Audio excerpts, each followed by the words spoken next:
വക്കീൽ സാറല്ലേ? പറയൂ സാറേ, ഞാനൊരു സംശയം ചോദിക്കണ്ടിട്ട് വിളിച്ചെന്നാ. പറയൂ. ഇപ്പൊ മട്ടന്നൂര് നമ്മളെ അന്താരാഷ്ട്ര വിമാനത്താവളം വന്നല്ലോ, കണ്ണൂരെ. ആ വിമാനം ഇപ്പൊ നമ്മളെ വീട്ടിന്റെ മുകളിലോട്ട് പറക്കുന്നുണ്ട്.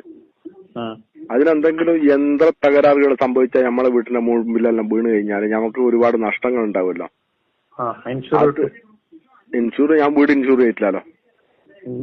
അവര് തരണല്ലോ. അല്ല, ഞമ്മക്കത് തിരിച്ചു വിട് എന്റെ വീട്ടിന്റെ മുകളിലോട്ട് പോണ്ട, അത് ഞമ്മക്ക് അങ്ങനെ പറയാൻ പറ്റുമോ? ഒരിക്കലും പറയാൻ പറ്റില്ല. അല്ല, അനക്ക് ഇഷ്ടല്ല അത്. നമ്മളത്രയും സെന്റ് സ്ഥലം നമ്മളെ കൈക്കലുണ്ട്, അതിന്റെ മുകളിലോട്ട് ഇവർ പോണ്ട. അത് പറയുന്നില്ല. അനക്ക് പറയാൻ പറ്റില്ലാന്നോ അല്ലെങ്കിൽ നിങ്ങൾക്ക് പറയാൻ പറ്റില്ലാന്നോ? നമുക്ക് അതായത് എയറോനോട്ടിക്കൽ മൈലുണ്ട്. ഒരു ഇനി കൈ നീട്ടിക്കഴിഞ്ഞാൽ ഒരു ഇത്ര മൈലിന് ശേഷം സെൻട്രൽ ഗവൺമെന്റിന്റെയാണ്. എന്റെ കൈ പൊന്തിച്ചു കഴിഞ്ഞാൽ രണ്ടാമത്തെ എന്റെ മുകളിൽ പോയില്ലല്ലോ.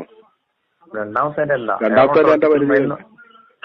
എയറോനോട്ടിക്കൽ മൈൽ എന്ന് പറഞ്ഞാല് നമ്മളിപ്പം ഒരു നമ്മള് നോർമലി പറയുകയാണെങ്കിൽ ഒരു 16-17 എന്താ പറയാ സെന്റ്. അത് ഞാൻ ചോദിച്ചോട്ടെ, 2000 അടി മുകളിലോട്ട് പോയി കഴിഞ്ഞാലും ഇത് വീണ് കഴിഞ്ഞാൽ നമ്മളെ പറയാമല്ല വീഴ. അതുകൊണ്ടാണ് എനിക്കൊരു ബേജാറ്. ഇപ്പം പോയത് ഇപ്പൊ ഒരു 10 മിനിറ്റ് മുമ്പേ വീട്ടിന്റെ മുകളിലോട്ട് പോയി. അപ്പൊ വെറുതെ പറഞ്ഞ് ഇങ്ങനെ അന്നേരം എനിക്കാകെ ബേജാറായി. അതുകൊണ്ട് ഞാൻ വിളിച്ചു നോക്കിയതാ.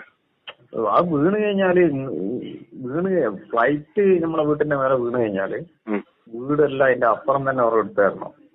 എടുത്തത് നമ്മളത് ഉണ്ടെങ്കിലല്ലേ ഇവർ എടുത്തു തരും. നമ്മളിപ്പോ ഒന്നുമില്ല. പക്ഷെ അത് വീണ് കഴിഞ്ഞാൽ അത് തരണം. വീട് ഇൻഷൂർ ചെയ്യണ്ടെന്ന് ആയിക്കില്ലടാ. വേണ്ട. ഇലക്ട്രിക്കലി വേണ്ടു. നമുക്കിത് റൂട്ട് തിരിച്ചുവിടാൻ പറ്റൂല. ഒന്നും കഴിയില്ല. എയറോനോട്ടിക്കൽ മൈൽസ് എന്ന് പറഞ്ഞ സാധനമുണ്ട്. ഒരു 16 സെന്റ് സ്ഥലമില്ലേ, അതിന്റെ ഹൈറ്റ് മേലോട്ട്, അതിന്റെ മേലെ നമ്മളല്ല അത് ഓറതാ അറിയാം. എന്നാ അതിന് താഴോട്ട് വീറെന്ന് പറയാൻ പറ്റുമോ നമുക്ക്? 16 സെന്റ് ആടെ വന്നിട്ട് ആടെ തങ്ങി നിൽക്കണോ, അതിന് താഴോട്ട് ഇങ്ങനെ വീഴാൻ പാടില്ല നമുക്ക് പറയാൻ പറ്റുമോ? ഒരിക്കലും പറയുന്നില്ല.